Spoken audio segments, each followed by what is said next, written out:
ఒక్కసారి కొమ్మూరి గోల్డ్ కి కాల్ చేయండి. తాకట్లో ఉన్న మీ బంగారాన్ని విడిపించి మార్కెట్ ప్రైస్ కి వాళ్ళు కొనుక్కుని మిగతా డబ్బులు మీకు ఇచ్చేస్తారు. రైట్, బ్రేకింగ్ న్యూస్ చూస్తున్నాం మనం టీవీ స్క్రీన్ పై. మంగ్లీ వివాదంలో కీలక మలుపు తిరిగింది. లాయర్ సుబ్బుకి బ్రీత్ అనలైజర్ టెస్ట్ చేయడంపై హైకోర్టు సీరియస్ అయింది. దీంతో పంజాగుట్ట సిఐ రామకృష్ణకి నోటీసులు జారీ చేసిన హైకోర్టు తదుపరి విచారణ 2 వారాలకు వాయిదా వేసింది. అయితే మంగ్లీ వివాదం ఎక్కడి వరకు వచ్చిందో తెలుసుకునేందుకు పంజాగుట్ట పిఎస్కి వచ్చిన లాయర్ సుబ్బుకి పోలీస్ స్టేషన్ కి వచ్చే క్రమంలో బ్రీత్ అనలైజర్ టెస్ట్ చేశారు Panjagutta CI Ramakrishna. So case status తెలుసుకోవడానికి వచ్చిన లాయర్ కి మందు తాగారా లేదా అని ఎలా టెస్ట్ చేస్తారంటూ హైకోర్టు ఫైర్ అయింది. ఆ రోజు సీసీటీవీ ఫుటేజ్ కూడా భద్రపరచాలని హైకోర్టు ఆదేశించింది. లాయర్ వ్యక్తిగత స్వేచ్ఛ, మౌలిక హక్కుల్లో జోక్యం చేసుకోరాదని, చట్టం అతిక్రమిస్తే చర్యలు తప్పు అని హైకోర్టు వార్నింగ్ ఇచ్చింది. సో ఈ వివాదంలో మీరు ఎవరికి సపోర్ట్ చేస్తారో మస్ట్ గా కామెంట్ చేయండి. Singer Mangli micro finance cheating కేసులో కీలక పరిణామం చోటు చేసుకుంది. ఈ కేసులో ఇప్పటికే ప్రధాన నిందితుడైన రమావత్ మధుని పోలీసులు అరెస్ట్ చేశారు. దీంతో ఈ కేసు మరింత ఆసక్తికరంగా మారింది. ఇప్పటి వరకు ఈ కేసులో అటు మంగ్లీ, ఇటు లాయర్ సుబ్బారావు తమ వాదనలు వినిపించారు. సింగర్ మంగ్లీ మీడియా ముందుకు వచ్చి తనకు ఈ కేసుతో ఎలాంటి సంబంధం లేదని, బాధితులను చూస్తుంటే తనకు కూడా బాధేస్తుందని తెలిపింది. తన తమ్ముడికి తనకి అసలు ఎలాంటి సంబంధం లేదని మంగ్లీ మీడియా ముందు చెప్పారు.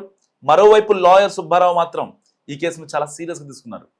పోలీస్ స్టేషన్కి వెళ్ళినప్పుడు పోలీసులు తన పట్ల ఆ బిహేవ్ చేసిన తీరుకు ఆయన బాగా హట్ అయ్యారు. అందుకే చాలా సీరియస్గా తన పావులు కలుపుతున్నారు లాయర్ సుబ్బు. ఈ క్రమంలో ఆయనకు హైకోర్టు అడ్వకేట్స్ కూడా మద్దతు తెలుపుతున్నారు. ఇలా రోజుకో రకంగా సంచలనం అవుతున్న ఈ కేసులో ఇప్పుడు ప్రధాన నిందితుడు రమావత్ మధును పోలీసులు అదుపులో తీసుకోవడంతో ఇకపై అసలు కథ మొదలవుతుందనేలాగా వార్తలు మొదలయ్యాయి. సో మైక్రో ఫైనాన్స్ పేరుతో దాదాపుగా 150 కోట్ల వరకు మధు అండ్ టీం వసూలు చేసినట్లు ఆరోపణలు ఉన్నాయి. మధుపై ఇప్పటికే సైబరాబాద్లో పలు కేసులు ఉన్నట్లుగా తెలుస్తోంది. ఈ మైక్రో ఫైనాన్స్ చీటింగ్ వ్యవహారం బయటపడటంతో అప్పటి నుంచి మధు అజ్ఞాతంలోకి వెళ్ళిపోయాడు.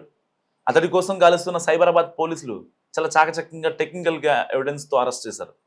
ఇక మధు అరెస్ట్తో ఈ మొత్తం వ్యవహారంలో ఎవరెవరి పాత్ర ఎంత ఉందనేది నిజాలు బయటకు వచ్చే అవకాశం ఉందనేలా వార్తలు మొదలయ్యాయి.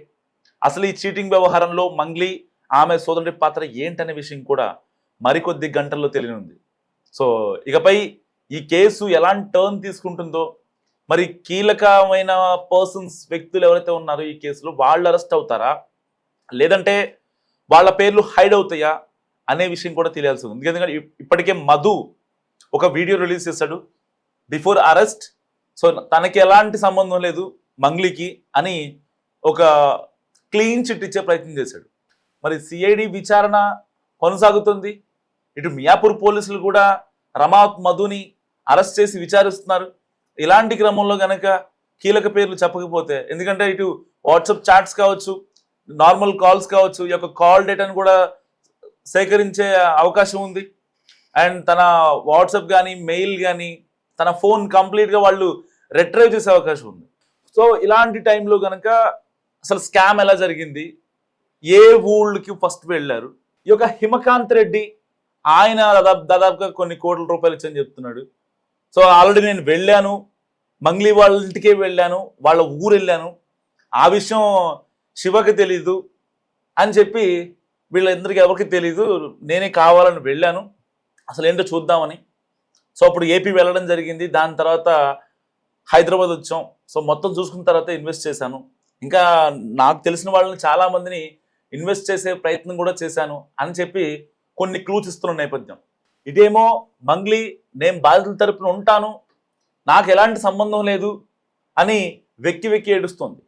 సో ఇన్ని కాన్సిక్వెన్సెస్ నేపథ్యంలో ఇప్పుడు లాయర్ సుబ్బు ఏదైతే దాదాపుగా 15 రోజుల నుంచి లాయర్ సుబ్బు అనే పేరు మీడియాలో సెన్సేషన్గా మారింది.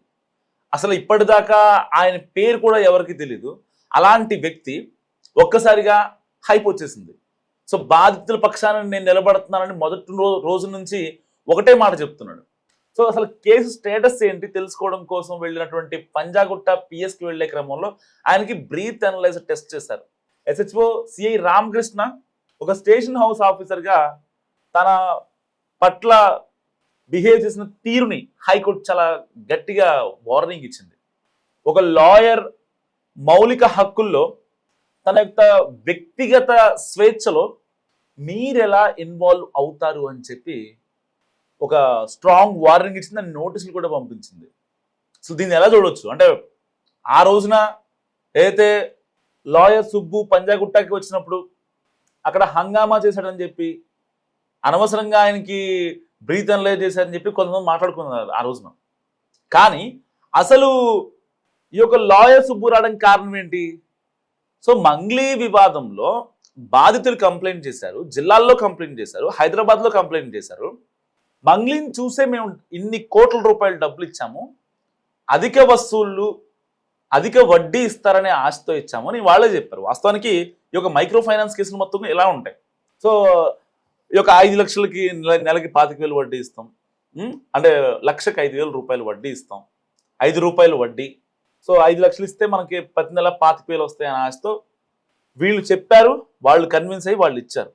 ఈ డబ్బులు ఎక్కడ ఉన్నాయి, ఎక్కడ పెట్టాలి, దేంట్లో ఇన్వెస్ట్ చేయాలి అనే వివాదంలో సో ఒక పక్క రాజీ, ఒక పక్క బెదిరింపులు, ఏదైతే వాళ్ళు ఇచ్చిన నెగోషియేషన్స్కి వీళ్ళు కన్విక్ట్ అవ్వలేదు. ఇలాంటి కేసుల్లో ఇప్పుడు ఈ యొక్క వివాదం మొత్తం బయటకు వచ్చింది. లాయర్ సుబ్బు చెప్తుంది ఒకటే, అసలు స్కామ్ జరిగినప్పుడు ఆ డబ్బులు ఎక్కడ ఉన్నాయి? ఒకవేళ ఈ స్కామ్లో మంగ్లీ లేదనే అనుకుందాం, మరి ఆ అమ్మాయి మంగ్లీ నాకు ఫోన్ చేసి నన్ను రాజీ చేసుకోవాలని, డబ్బులు ఇస్తాను, నువ్వు దీని నుంచి పక్క తప్పుకో అని చెప్పి లాయర్ సుబ్బారావు చెప్తున్నారు. మరి ఇక్కడ మంగ్లీ తప్ప, లేకపోతే మంగ్లీ ఆఫ్ ద రికార్డ్లో ఉన్నారా? మొదటి నుంచి వస్తున్న వార్తలు ఒకటే, నేనున్నాను మీరు కానివ్వండి అని చెప్పి మంగ్లీ చేస్తున్నారు. అదే మరి మంగ్లీ ఎంతవరకు ఇన్వాల్వ్ అయింది అనేది పోలీసులు తేల్చాల్సిన విషయం. కానీ బయటకు వస్తున్న ప్రూఫ్స్, బయటకు వచ్చే విక్టిమ్స్ కావచ్చు, లేకపోతే ఒక కోర్టు తీర్పులు కావచ్చు, సో ఇవన్నీ ఏదో జరిగింది అనే ఒక ఇదిని క్రియేట్ చేస్తున్నాయి. రమావత్ మధుని అప్రూవర్గా మారాడు, అజ్ఞాతంలోకి వెళ్ళాడు, దాని తర్వాత పోలీసు అరెస్ట్ చేశారు. అక్కడ ఒక ఇలకత మఫ్లియా జరిగింది. సో ఇప్పుడు ఈ కేసులో కూడా ఆల్రెడీ మంగ్లీ మధు మీద కూడా కేసు పెట్టారు. ఇప్పటిదాకా చాలామంది మంగ్లీ ఎవరైతే ఉందో అరెస్ట్ అయిన మధు మీద కేసు పెట్టలేదు అని చెప్పి చాలామంది మాట్లాడుకున్నారు. ఇప్పుడు మంగ్లీ కూడా ఈ యొక్క మధు మీద కేసు పెట్టారు. సో ఇప్పుడు అన్ని వేళ్ళు మధు వైపే చూపిస్తున్నాయి. మరి ఇలాంటి సమయంలో అక్కడ మధు ఏమో ఆ అమ్మాయికి సంబంధం లేదని చెప్పి మంగ్లీ గురించి వీడియో చేశాడు, బాగానే ఉంది. ఇక్కడ గ్రౌండ్లోనేమో మధు మీదే కంప్లైంట్ చేస్తుంది మంగ్లీ. సో ఇక్కడ అసలు ఏం జరుగుతుంది? ఏదో సమ్ డాట్స్ కనెక్ట్ చేసుకునే ప్రయత్నం జరగాలి అంటే ఒక ప్రాపర్ ఎంక్వైరీ జరిగిన తర్వాత మాత్రమే దీని మీద ఒక ఫైనల్ అవుట్పుట్ వచ్చే అవకాశం ఉంది. సో ఇప్పటిదాకా జరిగిన వ్యవహారంలో లాయర్ సుబ్బు కరెక్టా, మంగ్లీ కరెక్టా? మీరేమనుకుంటున్నారో మంచిగా కామెంట్ చేసే ప్రయత్నం చేయండి.